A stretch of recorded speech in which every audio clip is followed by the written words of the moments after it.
This is January 29th, 1994. Does that sound right?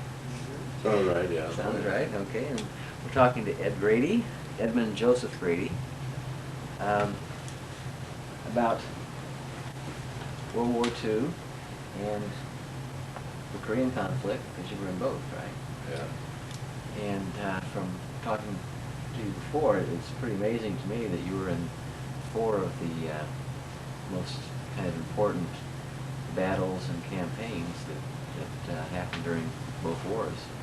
And just wanted to get a record of some of your remembrances of that. But I'd like to start kind of early on and talk a little bit about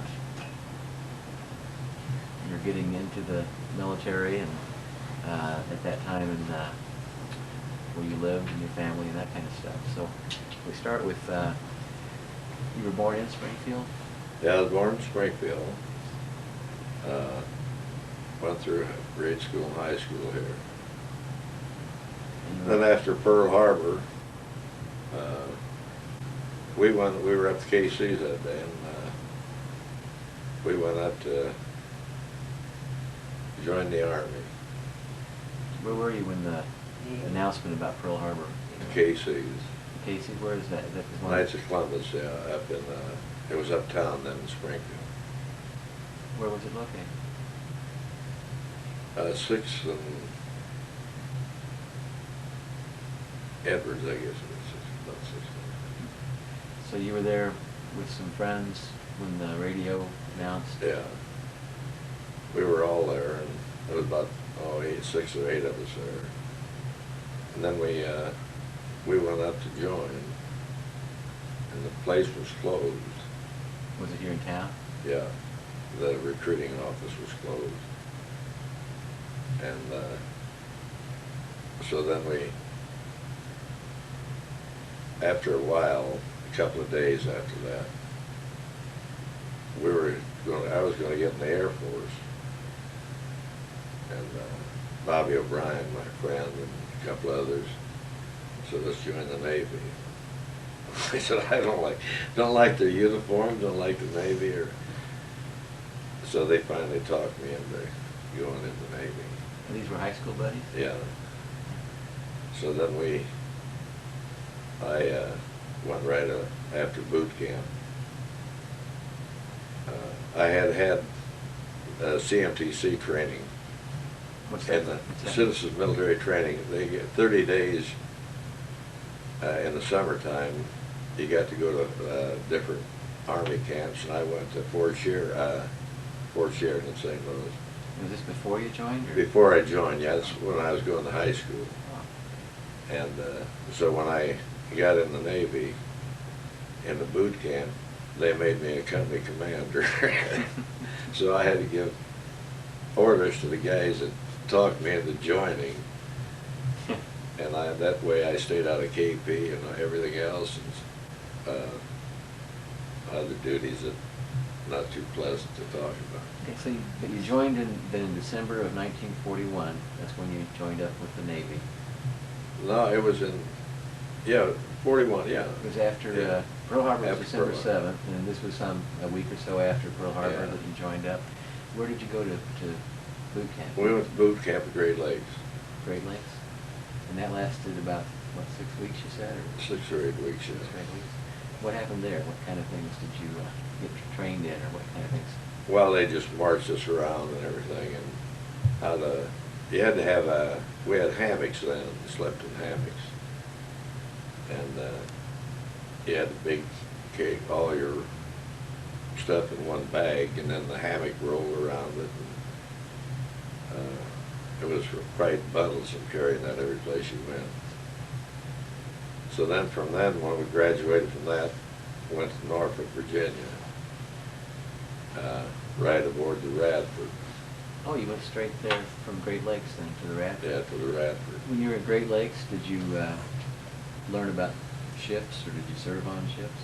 Or? Well, no, we learned about them, which is port and starboard and front and aft, and most of the Navy lingo. Did they train you for anything specific at the Great Lakes, like any specific area? No, there was no specialty. Okay. At that time, they didn't have any of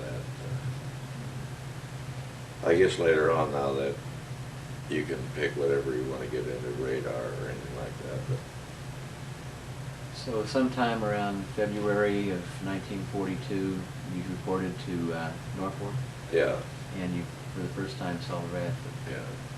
And you weren't given any choices about this. Oh, no, there was, you went where they told you, and that was the rule.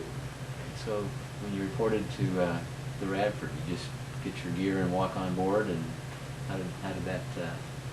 Yeah, you had to get in and walk aboard and salute the colors, and then salute the officer, and they tell you where you bunked, and Did they tell you your duties then, or how did that? When did you find out what you? so I started out in the deckhand in the 1st Division. Then I worked my way up in the gunner's mate striker, then gunner's mate.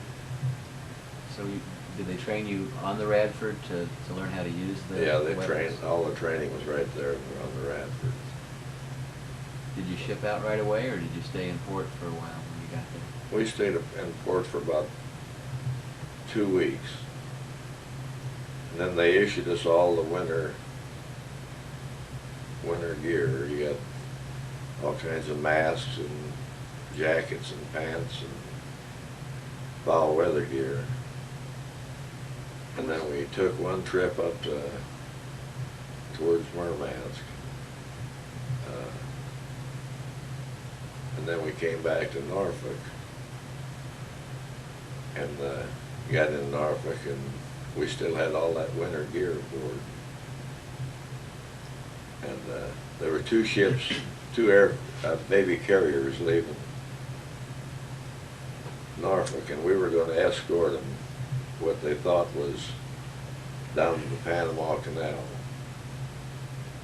And we took them down there, thinking that we were going to transfer, go back to Norfolk, which is our home port. And instead of that, we went through the canal, and all the scuttlebutt was in. We'll go take them through the Panama Canal, and then we'll go back through and go back to Norfolk. And then we got down, crossing the equator, and there's still a talk about as soon as we cross the equator, we're going to go back and go back to Norfolk, because we still had all that winter gear there. And then little by little, winter gear was disappearing. It was throwing it over the side because we didn't have room for everything.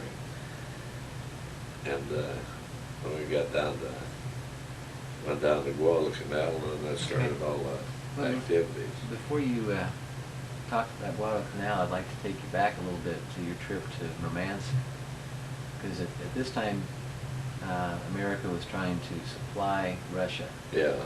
So you had to go across the North Atlantic, and you were escorting other ships. Cargo ships. Cargo ships. Well, that was one of the most dangerous runs at the time. It was pretty rough. Because there were a lot of German submarines that were very active. At that time, they were sinking a lot of American ships. Yeah. What was that like? Were you on a watch at night, or how did you? Every 4 hours, yeah. Well, you're on 4 and off 8. On 4 hours and off 8 hours. Yeah. And so, were you on the lookout for submarines, or were you just at your duty station? What kind of? I was on the gun 1, and you just stayed at your gun in case you ran into anything, and then they had the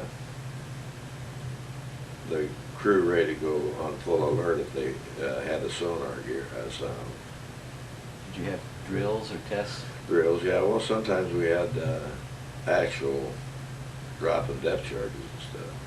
Because the submarine was spotted, or could you see the other ships in your? Oh yeah, there were thousands, well, hundreds of them all around. Were any of them sunk on the way to Murmansk? Yeah, there were several. Did you see them sunk, or were they sunk further? They were sunk. We just got word about they'd lose one of them. if they did, there was, you know, somebody would, at some other ship would stay by to see if there was survivors. But in that sea, it was pretty rough, and once they hit the water there was. Not much chance.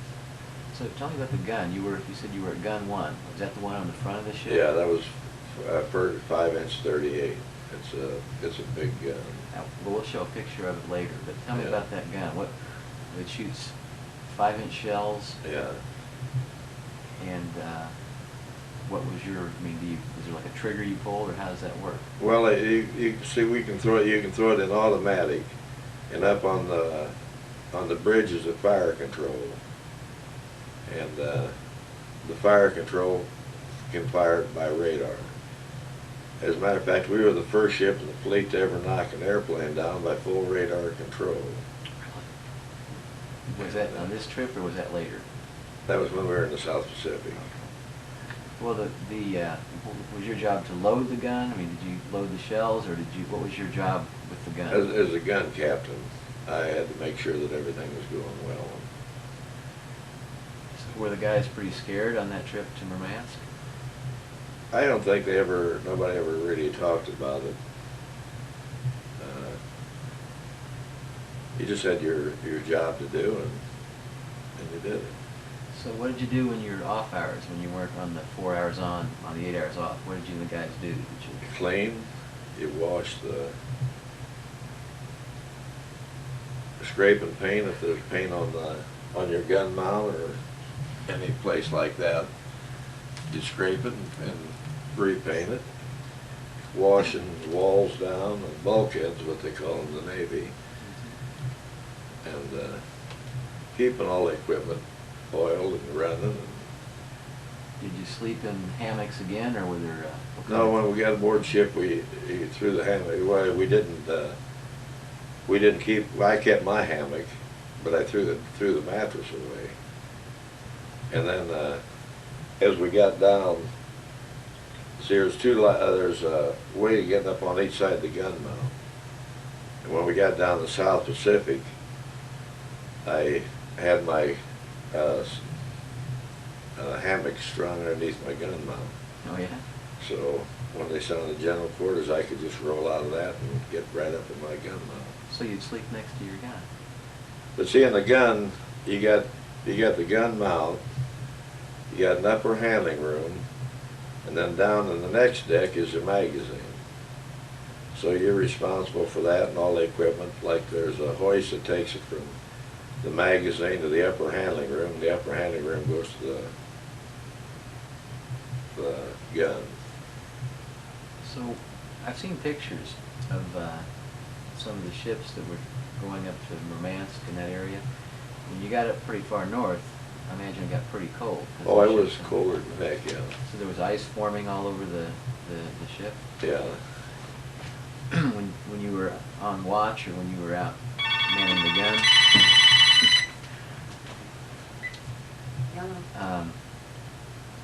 Pretty good. Were you like wearing? I mean, was it freezing out there? I mean, was there like a limit to how much time you could be out? Well, you stayed out there as long as you were on watch. I mean, you weren't actually out in the. Now the people up on the bridge and up there in the lookout and that, they were out there for 4 hours every 12 hours. But in the gun mount, it was closed up. Do you remember anything about when you actually got to your destination in Murmansk? I mean, did your... And we never went ashore. Never went ashore. We were in the North Atlantic, turned around and came back past Nova Scotia, and then back to Norfolk. Did you have fighter escort at all, or airplanes escorting at all? No. Not then. Okay, so you came all the way back from Murmansk back to Norfolk. Norfolk. And then you were escorting these two ships through the Panama Canal. Sangamon and Swanee were the Sangamon? aircraft carriers. Oh, they were aircraft carriers? Yeah. Oh. Okay, and you thought, the rumor was you were going back, but what happened was you ended up going all the way to Guadalcanal. Yeah. Then we went going over the equator. There's quite a all the people who've been over the equator first are called shellbacks, and the other ones are polywogs. And the shellbacks give you, you have to go through they have to see the royal dentist, and they open up your mouth and with it be looking at your teeth, and then they fill up your mouth with diesel oil. Why? And then you go to the royal barber, and whatever he feels like doing. I had a V for victory on my hair. Some of them they shaved all the way off, but was this like an initiation? yeah, it is an initiation. Oh, okay. Just because you crossed the equator, it was sort of Yeah. an initiation for doing that. Do you remember passing through the Panama Canal? Oh, it was, yeah, we went through it at night. We didn't see too much of it. I mean, the land or anything, but you go through, we went through the locks, and then you stop in the what they call a freshwater lake. And they get fresh water in the water tanks so that you can have plenty, and that cuts down on the use of your this machine. I can't think what it is now that takes the salt water out of seawater so you can drink and take baths in it. Like a desalinization. Yeah. But you didn't get off the ship during going through the Panama Panama, Canal? no, nobody. Pretty heavily armed, or pretty heavily guarded, I guess, at that It was time. pretty well guarded then, yeah. And then when you get, when we were down there, we were tied up in Panama, and they degauze the ship, demagnetize it. And they have these big wires that they wrap all the way around the ship, underneath it, and over everything. And like your wristwatches and everything have to go off the ship. And then they demagnetize it. Why do they do that? So magnetic mines won't Oh. hit it. Oh, I see. You can go through a lot of magnetic minefields and never get hit. So you got through the Panama Canal, and then you ended up going south of the equator, heading down toward Guadalcanal. Yeah. Remember about when this was? It was 1942 sometime. I don't remember exactly. It was in about the middle, I'd say, of 42 or something. And that was, Guadalcanal was really the first chain of islands, or the first island in the Solomons that the Americans tried to take back from Japan. It was real important to the Japanese. So that became really the Americans' first victory in the war against Japan at that time. Yeah, we went to New Caledonia. Was down, I don't know, 300 or 400 miles from Guadalcanal, just ballpark figure. And we did, we got to go ashore there in New Caledonia. And how do you remember about how long ago had the Marines landed there? Had it been there a long time, or was it a at short? Guadalcanal. Yeah, when you got there. They had been there a while now. We were the first ones to take the Army in. Oh. The Marines were there first, then we took the Army in. And we just stayed there and bombarded all the time and defended any ships that came down or planes. Is that where you saw your first enemy action? Yeah. Describe that. Tell me what happened. Had you been there for a while, or were you just coming in? Oh, you started out right away. We went over and bombarded the beach, and then the airplane. That was when we knocked the first airplane down with full radar control. It was in the evening. But they were planes coming over 2 or 3 times a day. It was really got to be routine that you were under air attack. These are Japanese Zeros or Yeah. bombers and stuff. Well, go back to your very first action. I mean, that must have made a big impression on you the first time you actually had to fire the weapons and you weren't practicing. Well, it does give you a thrill. You wonder what what can, you know, how far the thing is away and if they're gonna come back at you. And you were shooting the first time on shore, though. Yeah. It was later that you were shooting at the aircraft. Yeah, well, there was aircraft coming over while you were doing it. But, Oh. You'd fire at the ocean and, I mean, at the beach, and then knock down a few airplanes.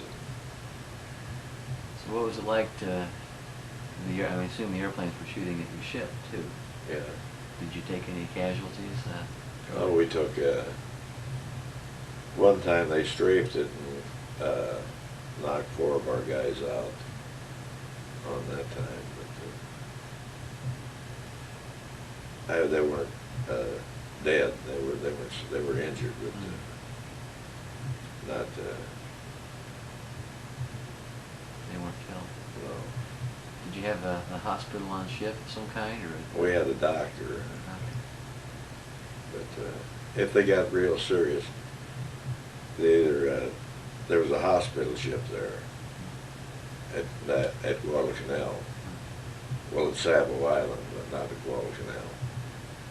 Sabo Island is across from Guadalcanal, and that was our. They had oilers there, refueling and stuff like that.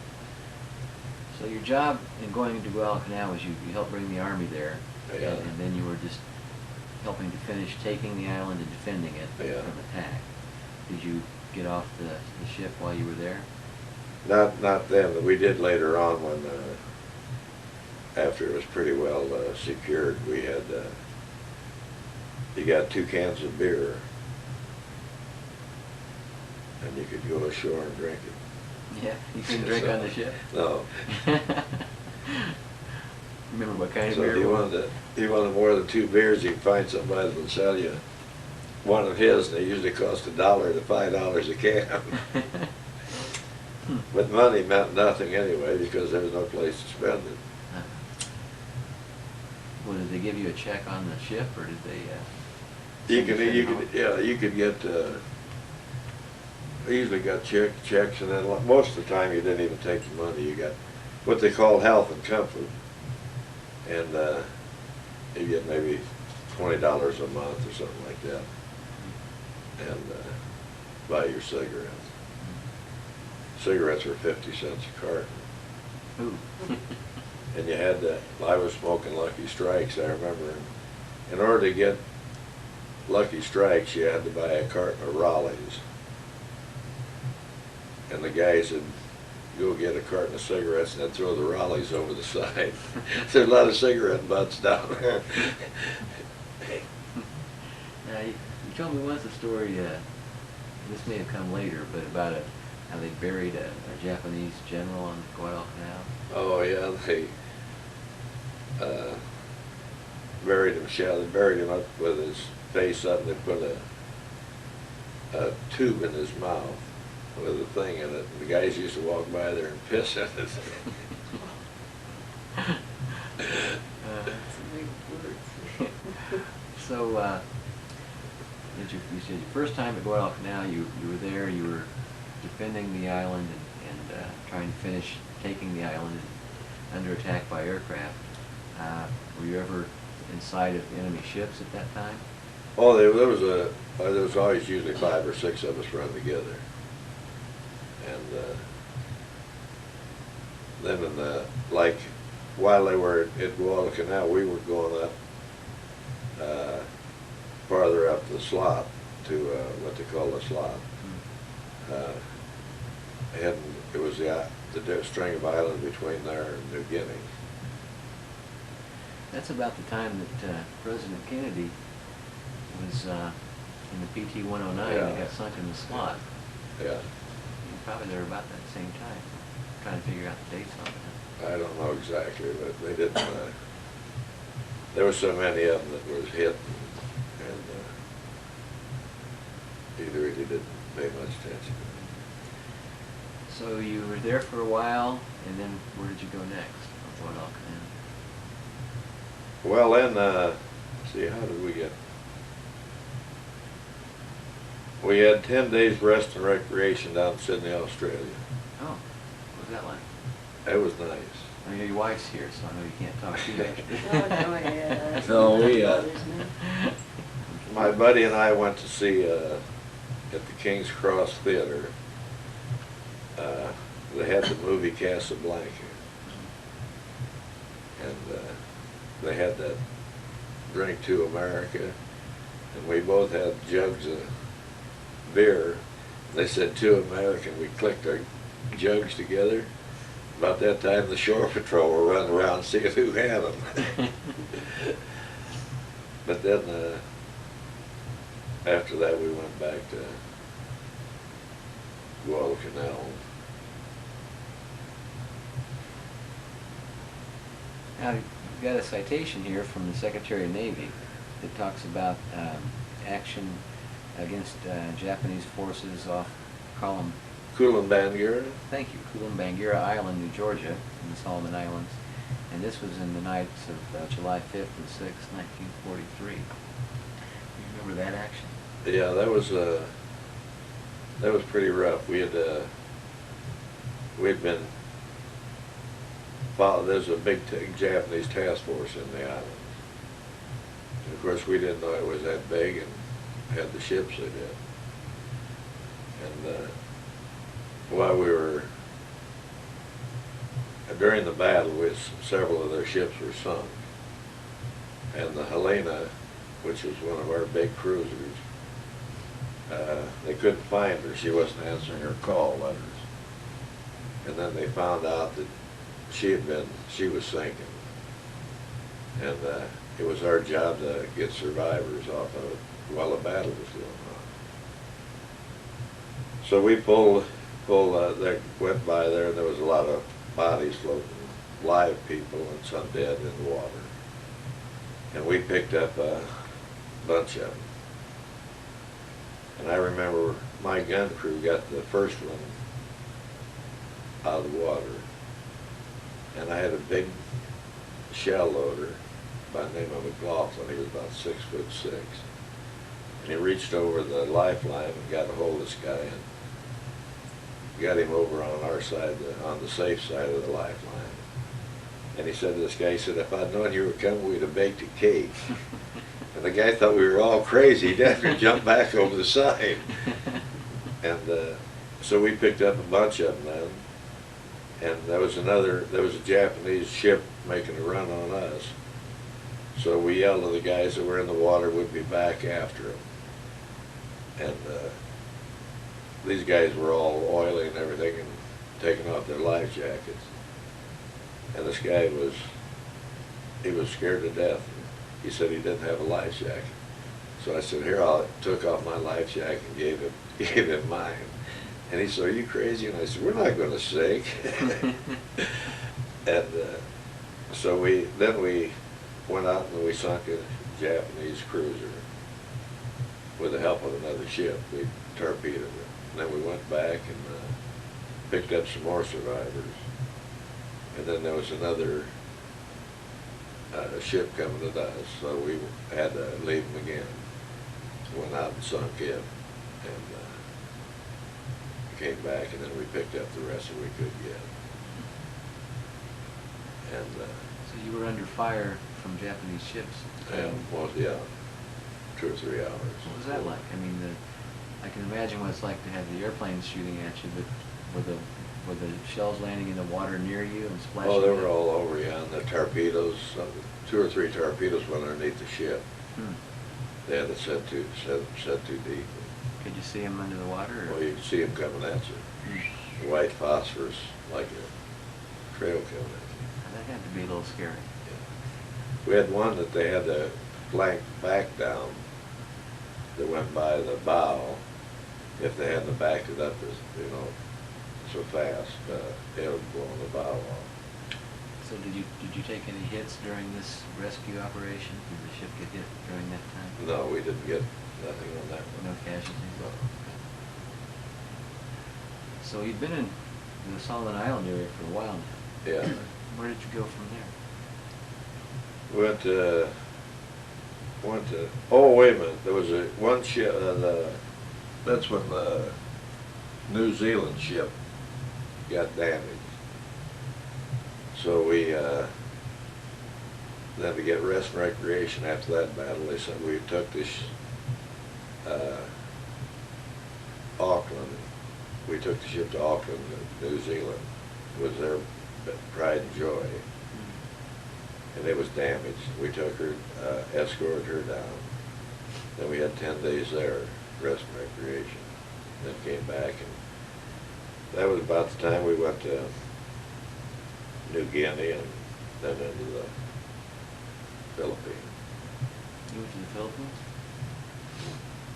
Yeah, that's where we got damaged in the Marivalles Bay and Was this when America was trying to go back to the Philippines? Yeah.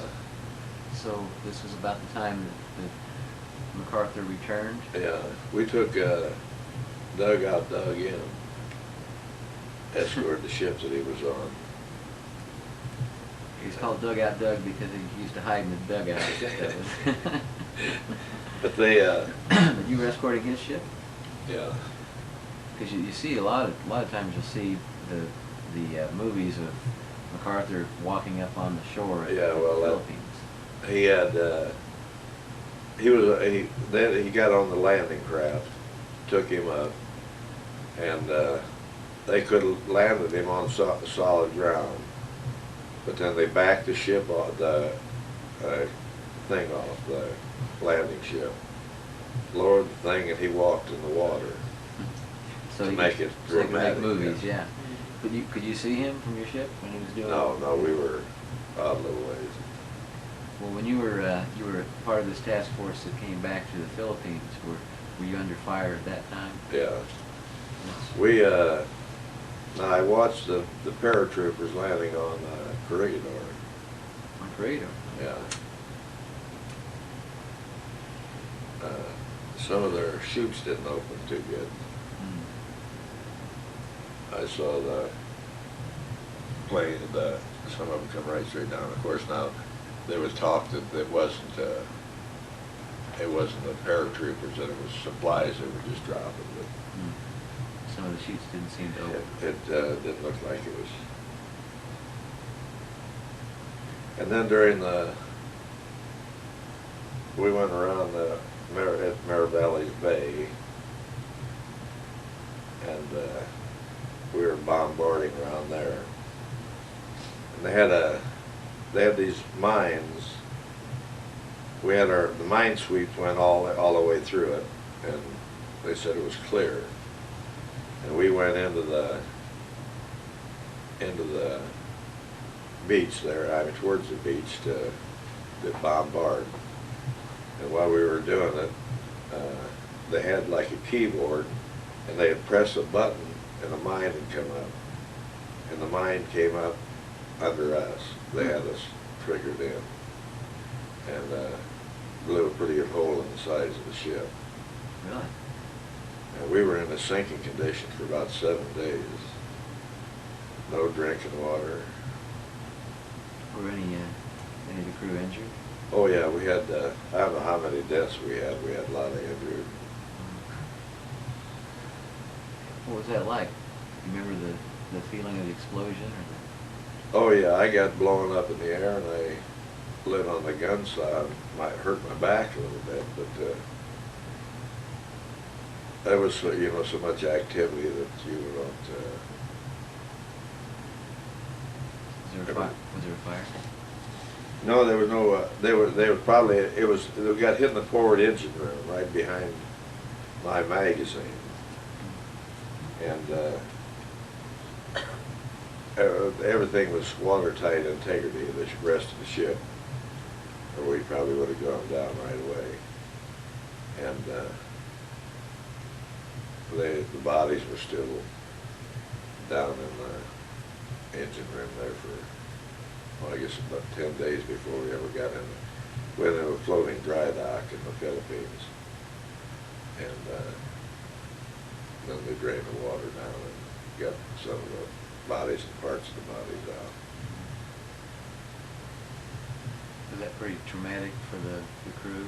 Oh yeah, see, our crew had to go down and bring up part of the bodies and stuff like that.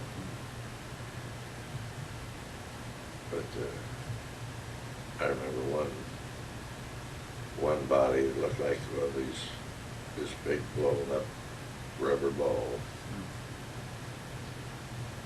So you stayed in the Philippines and dried off for a while? Yeah, and then we came back to the States, and then I got off of Radford, then went to Washington, D.C., and I was supposed to go aboard the Wwii, and while I was there, I keep talking about high point men, was when you had enough points to get out. And how'd you get points? by the time, the amount of service that you were in and everything, and I had enough points to get out. And I keep telling the officers there, how come they got me going to putting the ship in commission? I've got enough points to get out. And I said it to him enough that he finally checked on me and then sent me to the Great Lakes, and I got discharged out of the lakes. But I went up to Newport, Rhode Island to put that Wwii in. They were just, just about ready to commission it. It was going to be a communication ship, I guess it's still. But the Radford, they refitted it, and it fought in Korea, and then they kept it going, and it's still, well, it just got junked a few years ago. But it was in Korea, and it, what's the other one? Vietnam. Vietnam, yeah. Where did you get your Purple Heart? From that deal in the Philippines? Philippines, yeah. Did you ever see kamikazes? Oh, saw them all the time. We had them diving at us. In Guadalcanal or at the Philippines? Guadalcanal mostly. That was in the Philippines. We had them too in the Philippines. But most of that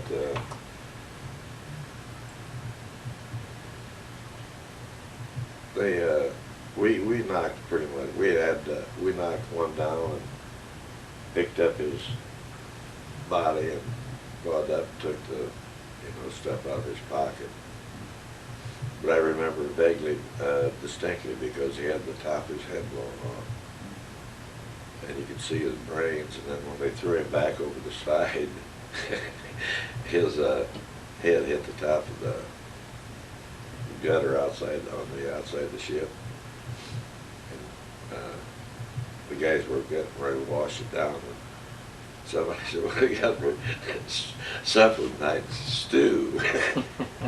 He said, "Looked like he got stew on his head." Difficult time. So you got out before the war had ended and went back to, you said, was it Great Lakes? Is that when you went back? No, the war was over when I went to Washington, D.C. Oh, I see. And then I was waiting there to go put another ship in commission. So were you in the South Pacific for like 3 years then? Or? Yeah. 3 years, 3 months, and 14 days. Wow. What a memory. Yeah. So and in that time you stayed mostly around the Guadalcanal area and then up to the Philippines. Did you go to other islands in the Pacific? Yeah, there's so many of them. We went to the Marianas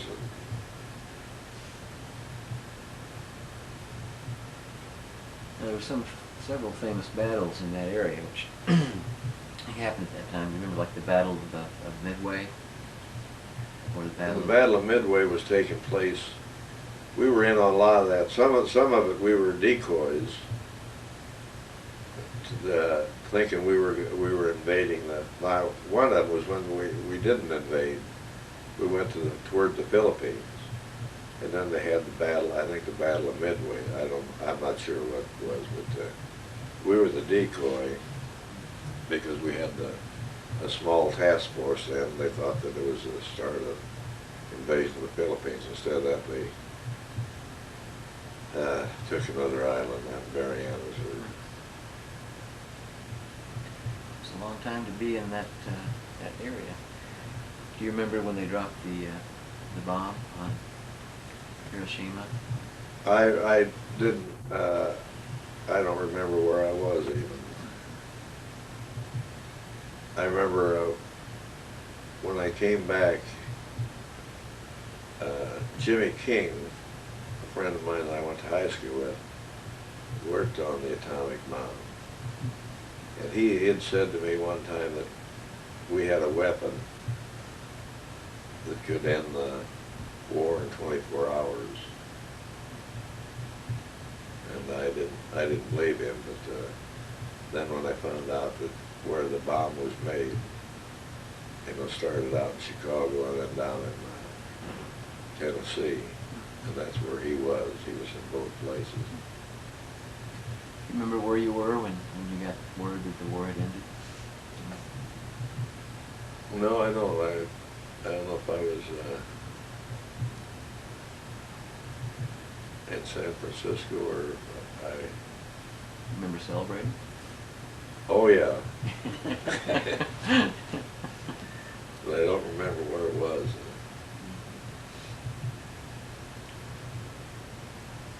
So then you came back to Springfield? Springfield. And when did you meet Mary?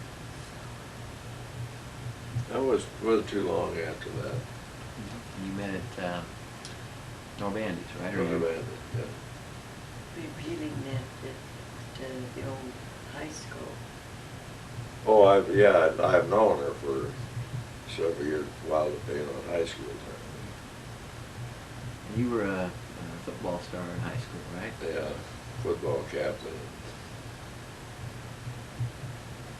And did your whole family live in Springfield? Yeah, they all did. Franny, my brother, 4 years older than I am, he was football captain 4 years before me. Hmm. So I had to follow in his footsteps. Now, how many brothers and sisters did you have? 3 brothers and 4 sisters. And I know Franny. What were your other brothers' names? John and Howard. Howard. And then your sisters were Eileen? Gertrude, Agnes, Eileen, and Ruth. Sister Michael. Did any of your other brothers go into the military during World War II? No, Franny was the only one that was eligible. He was in the FBI. So they were exempt.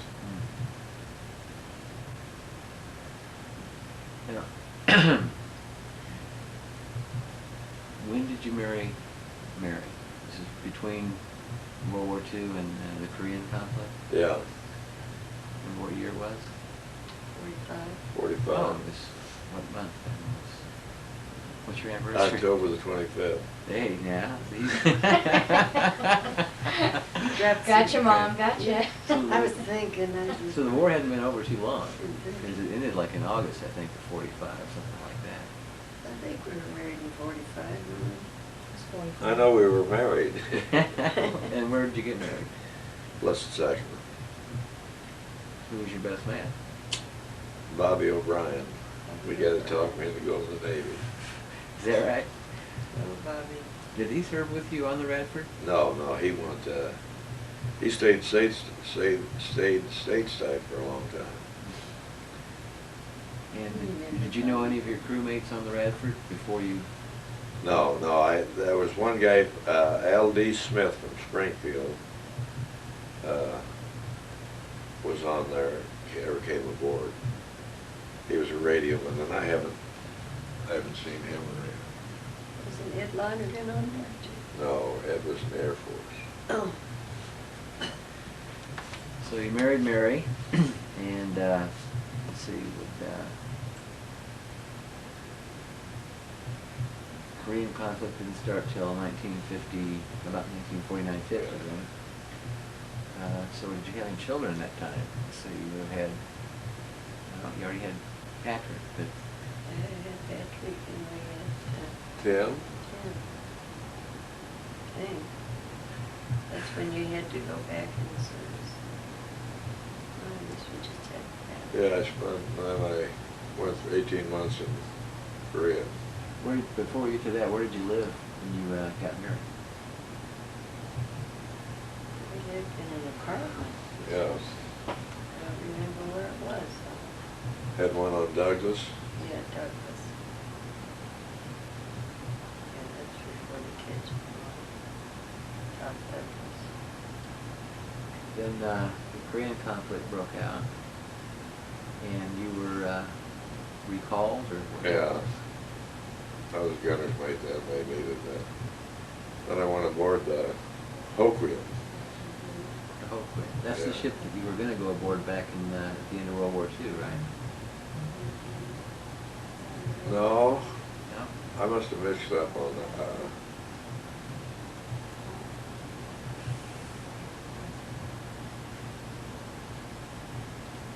I went aboard the Yarnell in Korea. You are now. So how did that happen? Did you get a telegram or a phone call? I mean, you're living in Springfield and the Korean conflict breaks out. How did they notify you you had to? I forget how they did that even. They telephoned. I went to, You had to be there the next day. Really? I went to the Great Lakes and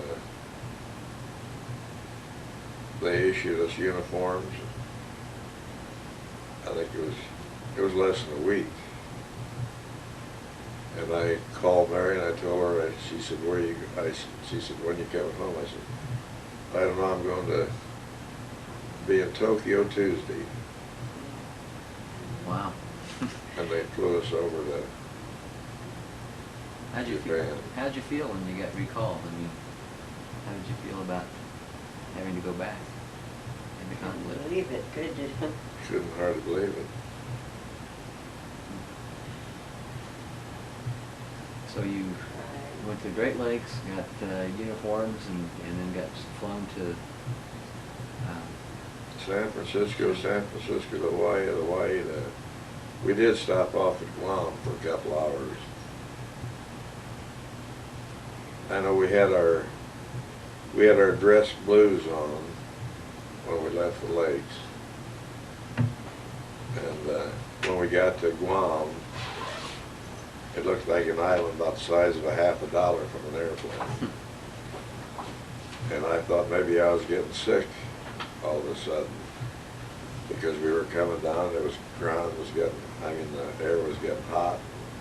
It was hot. We got off the plane there in dress blues, peacoat. So from Guam, you went to directly to the ship, or? We went to Sasebo, Japan. That's where we got the And this was the Yarnell? Yarnell, yeah. And was it a ship that was similar to the Radford? Was it a destroyer? Or Yeah, it was a destroyer. It was similar to the Radford. Did you know any of the crew from No, before? And I find out now that the Radford was in the same area, but I never did see her. So what happened once you got on the Yarnell in Japan? What happened from there? Then we went right up to Korea and was bombarding and what have you.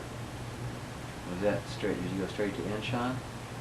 That was later. No, they later on. There was a couple months after that we went up to when they started bugging out of Incheon, and we one time waiting for the ship there, I had to drive a truck in Korea. On the land? Yeah, that's when they were. The ship wasn't ready to move or something. They sent us ashore to this friend of mine. I don't know how they got that, but they were talking about, does anybody know anything about logistics? And his name was Carmen out of Milwaukee. And he said, yeah, he knew the logistics. And he said, Ed knows it too. We were both gunner's mates. And so they made us truck drivers, driving ammo up and bringing troops back out of they were bugging out of the north up there. So we did that for 2 weeks and then got back aboard ship. Well, in the Korean conflict, were you ever under fire like you were in World War II? From the beach, but not from any, Not from aircraft? aircraft a little bit, but I know ships. No ships. Did you take any casualties during did your ship take any casualties during the Korean conflict? I think we had a few anti-aircraft. Sometimes if a different ship would open up with you know, the shells have got seconds on them, how often it'll blow. And if they're setting at 2 seconds, it'll go off 2 seconds after it leaves the muzzle of the gun, and just spray out like that for anti-aircraft fire. And some of that was, the hits were from other ships that were firing in the general direction. So how long were you on the Yarnell or in the Korean War? 18 months.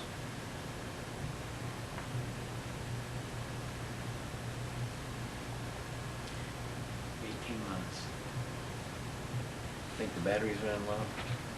Yeah. I got a lot more I want to ask you. We can make an intermission here. Yeah, we'll do an intermission.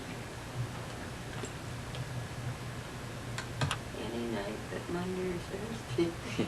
Thursday's bingo, right? Okay. Well, I also wanted to just get a little bit more information about your family and background and stuff. I'd also like to talk to Mary about her experience during World War II and being in Washington and all that, but we'll probably not get it all here. But you said there were a total of 8 in your family? Yeah. And they all lived in Springfield when you were growing up? No, We were growing up, they were all living in Springfield. no, Gertrude and John were gone. John was working in Chicago, and Grady was in Chicago, and then John went up to South Dakota. He worked in a gold mine up there. There's a big age difference. And There then, were like 2 different groups of children. These are all old enough to be my dad. Oh, really? Well, let's start with your dad. What was his name? Mike was a, Mike. And was he originally from Springfield, or did he move here? he moved here, I don't know when. Remember where he came from? His folks were from Iron Mountain. No, not Iron Mountain, Michigan, up there in North Dakota, Minneapolis, way up north. And his folks were from there, and then he moved down here to Springfield when he was an adult? Yeah. Well, I don't know how old he was when he moved down. So did your grandparents live in Springfield at one time? Yeah, the only time I remember my grandparents was when they lived with us. One of my grandparents worked for the railroad up north. He got a leg cut off, and the hospital, railroad hospital, was in Decatur then, and they operated between Decatur for railroad people, Decatur and Springfield. What was his name? Grandpa. Grandpa. What was your mother's name? Pauline. What was her maiden name? Oh, student. Pauline Student? Yeah. And do you know where your mother and father met? Did they meet in Springfield? I don't even know that. I know my mother's father was a duke in Germany. What is Germany? before they came over here, their name was Studinsky. And Polish, huh? They used to raise, it's right on the borderline between Poland and Germany. Uh-huh. They were, I guess, half and half. Uh-huh. They used to, he was a duke, and they raised draft horses. They were big Budweiser horses. What do you remember about your father and mother? Well, my dad was a horseshoer and a city fireman. My mother was just a housewife and raised 8 kids. His mother, you'd look at her and you'd swear she came right off the boat from Ireland, though. Really? Did she speak German? Yeah, she could speak German. Yeah, she spoke to me. I don't know when my father came over from Ireland or anything like that. But your father was a blacksmith and worked for the fire department? Was there like a smith shop here in Springfield, or? Well, he used to, what he used to do was, he'd horseshoe the race horses out the fairgrounds every summer. He had a anvil, everything in the garage out on, we lived on Lincoln and Edwards. Lincoln and Edwards? Yeah. Right there by his Orange drugstore. With 8 kids in the house?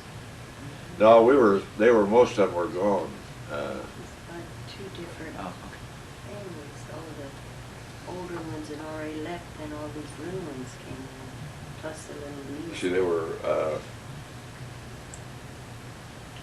4 of us then, 4 kids. So 4 had already left the house when Yeah. you were growing up. It was a small house. What do you remember about your mother? My mother was a rock of Gibraltar. She was the dog. And I do remember when Hitler came to power, my 3 uncles, my mother's brothers, were in the United States, and they got letters from Adolf Hitler to come back to Germany to fight for the fatherland. Really? I've never heard of that. They were, I didn't say it. Mom had the letters, but she said that if they ever went back to Germany, she'd disclaim them. Because my mother wanted no part of Hitler even as he was coming into power. Nice to have those papers then. Yeah, because I guess that makes sense, but I just never heard that Hitler wrote to Americans to get them to come back. They did that in World War II for the young people here. Everybody got a son's But this was, I know my mother was really put out about it. Who were the 4 that were you raised with, the 4 brothers and sisters? Was you? It would be Eileen, Eileen? Sister Michaeline, Franny, and myself. And Eileen wasn't there very much. She got married and left too, but that was the last of the 4. And then, of course, Sister Michaeline went in the convent. How old was she when she went to the convent? She must have been 18, 17 or 18. Very young, huh? Yeah.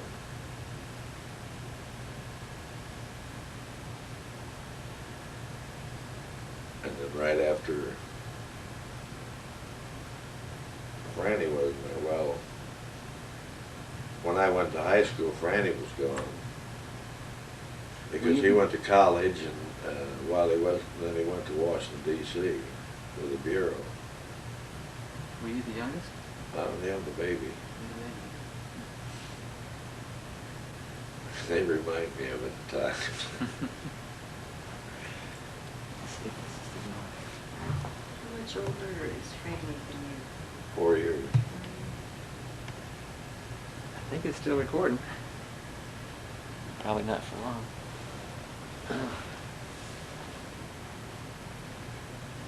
Was Springfield High School in the same place when you went to high school? Yeah, I went to Cathedral. Oh, Cathedral. Yeah, it's Where'd a you private boys' school. Where's that located? At that time, it was at 7th Monroe. And then my senior year, they took over the old Converse High School out there north.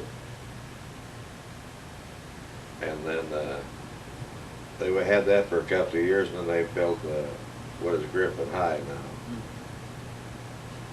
Where'd you go to grade school? St. Agnes.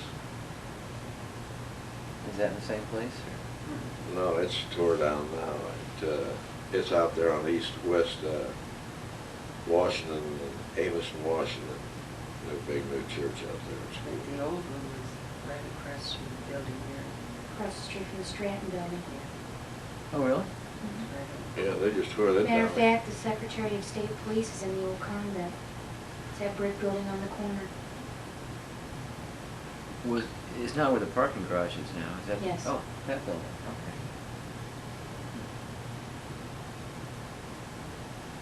And you went to grade school, then right across from the Stratton building? Yeah. Were there nuns for teachers? Oh, yeah. Were they mean? They were mean. Green and green. So that hasn't changed. No, there was no horsing around then with nuns, and then of course with the priest, we were taught by Viatorians at Cathedral. What's that mean? It's a teaching profession of the religious order. So they were pretty tough. I remember one Brother Tolan, he had an Irish brogue, and he told Bobby O'Brien, that's the guy that went to the Navy with me, Bobby didn't have his homework. And he said, O'Brien, he said, I'm gonna hit you so hard on the top of the head, you'll be buried in the cement 2 feet. Bobby O'Brien stood about this high.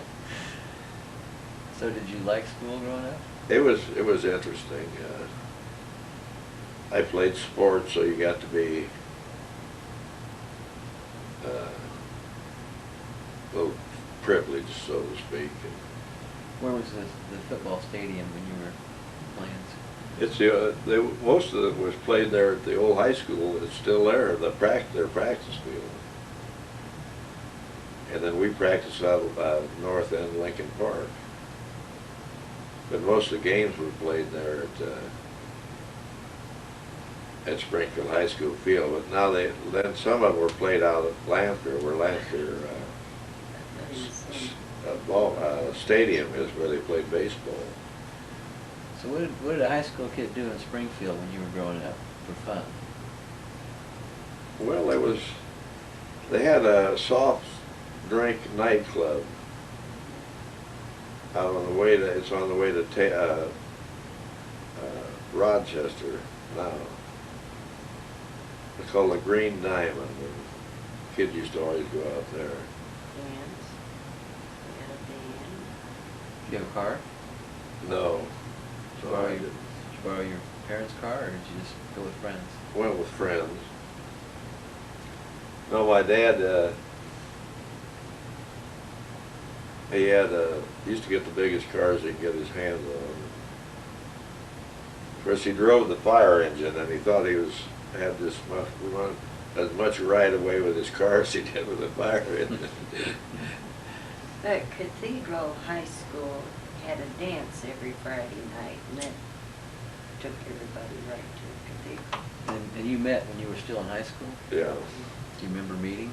I mean, how'd you meet? Was it a dance? He was real smart ass. I mean, he was showy-offy. He We always was- wore his sweater with the big thing on it, and everybody, all the girls were crazy about it. We had athletic sweaters, and there was 3 of us in town that had them. Of course, mine had the each year you letter, you get a stripe. And I had 2 stripes, and the star up there on top was a cap for being capped. Used to attract a lot of attention. Where's that sweater now? I don't know where it is. We got pictures of it somewhere. You didn't go to many dances, so did you? I used to be there. You used to watch the girls dance. The girls dance mostly together. What Boys kind of are all dance? shy. What kind of dances were in then? I mean, Oh, With Shag and, this is big band music? yeah. yeah. They had good bands. In the Mood, Yeah. Glenn Miller? yeah. They had some bands that then that could really Sorry imitate Now. Glenn Miller. Mhm.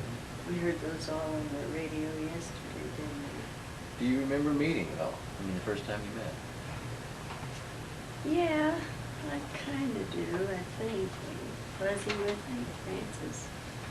You We mean, never had dates on Friday night. The boys would go and the girls would go in packs to dance. There was, maybe you'd go down to the, what was that little place down from, that we go get Cokes?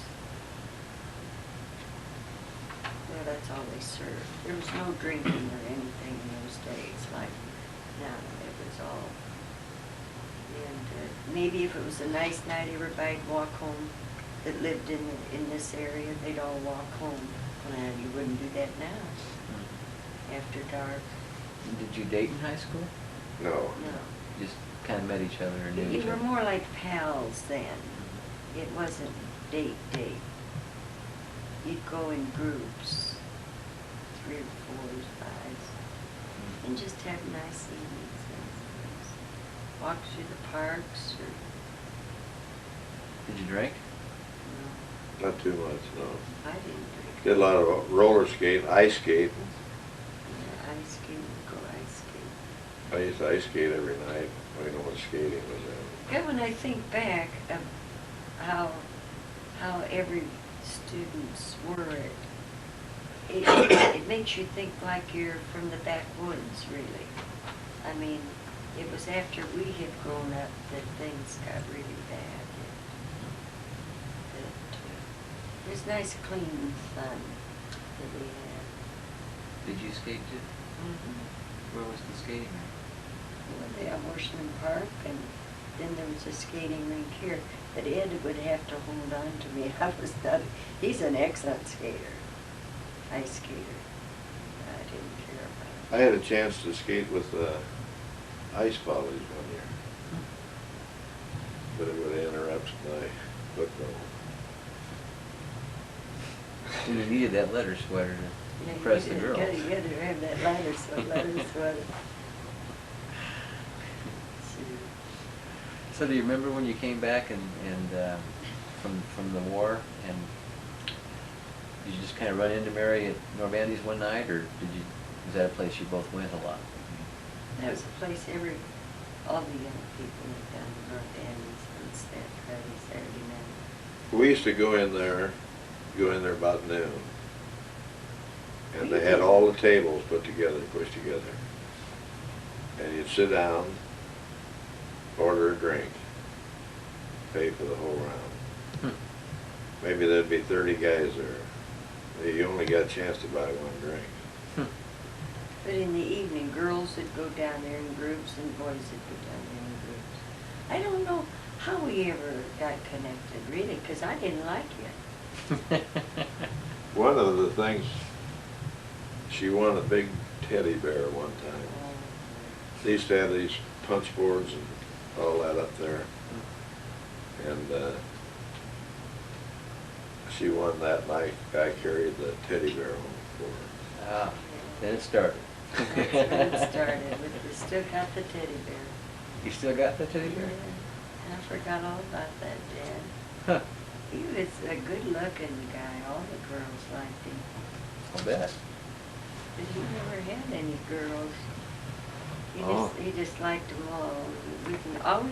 Always pleasant and always clean. I mean, he never said bad words or anything. I think that's what approached me to. Never said bad words. Hold on. Let's see if we can get some focus on the pictures here at all.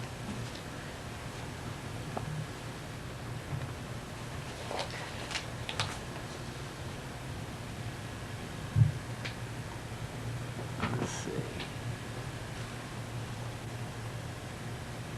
It's hard to tell how focused that is through this viewer. This one's a little bigger. Maybe that'll work a little better. That's the Radford.